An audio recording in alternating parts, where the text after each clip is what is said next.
كونيتشوا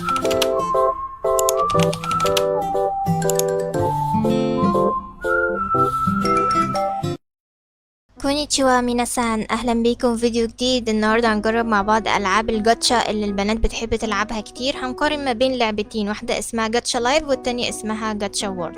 هنبدا اول حاجه بجاتشا لايف ونشوف المميزات ما بينها وما بين التانية. في حاجات موجوده هنا مش موجوده تانية رغم ان هما من نفس الشركه. ده التوتوريال جايد بتاعها في البداية. شخصية عادية بتوجهنا للحاجات المتوفرة في اللعبة دي. طبعا ألعاب الجاتشا اللي ما يعرفهاش، هي بتعمل أحداث وبعدين انت بتعملها بالمونتاج بقى. بعد كده بتصور المقطع وبتسجل انت عليه صوتك بعد كده بالأحداث اللي بتحصل. ده يعني يوتيوبر كتير بيعملوا الحاجات دي. المميز فيها انك بتعمل كاركتر بتاعتك من البداية وبترسم انت السيناريو بتاعك، الباك جراوند بتاعتك، بتسجل بقى وبتاخد سكرينات للحاجة وتبدأ انت في المونتاج بعد كده ان انت تظبط كل المقاطع دي سوا. زي ما انتوا شايفين حاليا الكاركتر الموجودة كتيرة. الجايد اللي كان موجود في البداية تقريبا كان متوفر 52 صفحة، وكل صفحة فيها تقريبا 12 شخصية. في صفحات فيهم مش مفتوحة، تقريبا في 12 صفحة بس مش مفتوح، 12 صفحة مفتوحين.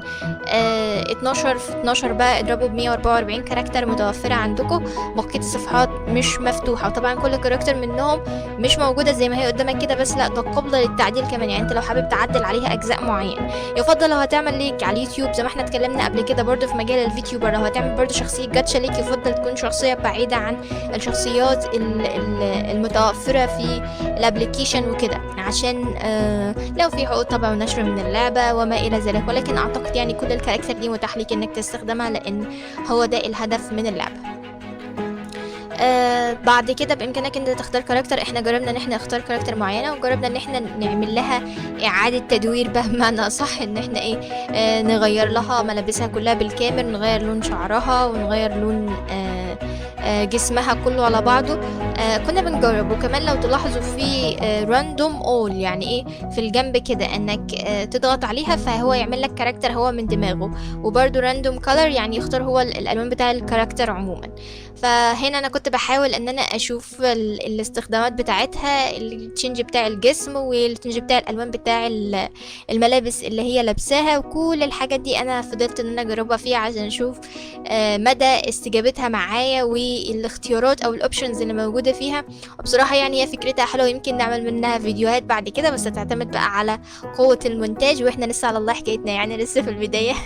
فهنحاول مع بعض ان احنا نجرب. انا حابه ان انا اجرب كل اليوتيوبر بيعملوه، سواء محتويات انمي، سواء فيتيوب، سواء المجال بتاع الجاتشا، سواء حتى الرياليتي. بعد كده هنتكلم مع بعض فيه، خصوصا ان انا متعلمه من اللغه اليابانيه، فهندخل نتكلم مع يابانيين قريبا. انتظرونا، هنسجل لكم اللايف او نعمل ستريمينج مع يابانيين ونشوف رد فعلهم ايه مع حد بيتكلم ياباني وهو اصلا مش ياباني. وبرضه هنكلمكم ازاي برضه اتعلمنا اللغه اليابانيه لو انتوا حابين. تمام. كل ده احنا ما زلنا مستمرين في لعبة جاتش. الجزء الاولاني الخواص اللي فيها احنا بدأنا في الراندوم، يعني يجيب لنا الوان عشوائية ما فيش فيها اي حاجة يعني مختلفة، مجرد الوان بيجمعها لنا ببعضها. بس يعني حاجة بسيطة وسيمبل ولعبة لطيفة بصراحة. يعني فيها الاكسسوارز كتيرة. المميز فيها ان مفيش حاجة بفلوس، يعني مش مضطر ان انا عشان اجيب حاجة لازم اعملها بفلوس، يعني على عكس العاب كتيرة. فانا فضلت جاتشا لايف دي في البداية هي تكون مناسبة. طيب دي كده اللعبة الأولانية. خلينا ندخل على اللعبة التانية. اللعبة التانية اسمها جاتشا كلاب أو جاتشا وورد. هي مميزة في بعض الحاجات ان فيها حاجات اضافية عن جاتشا التانية. طبعا هو في البداية هنا بيقول دخل عمرك، فاي عمر عشوائي، وبعديها نوافق على الشروط ما الى ذلك. اللعبة بتاعتها بقى او الكاركتر اللي موجودين فيهم شبه شوية من الكاركتر اللي موجودة في الجاتشا لايف الاولانية، مع الاخذ في الاعتبار ان هم نفس الشركة اللي عاملاهم. ولكن دي مميز فيها ان فيها حيوانات اليفة، ممكن نحس ان هي تطوير فيها شوية. فيها تولز، يعني ممكن اجيب اساس، ممكن اجيب حاجات في الخلفية احطها.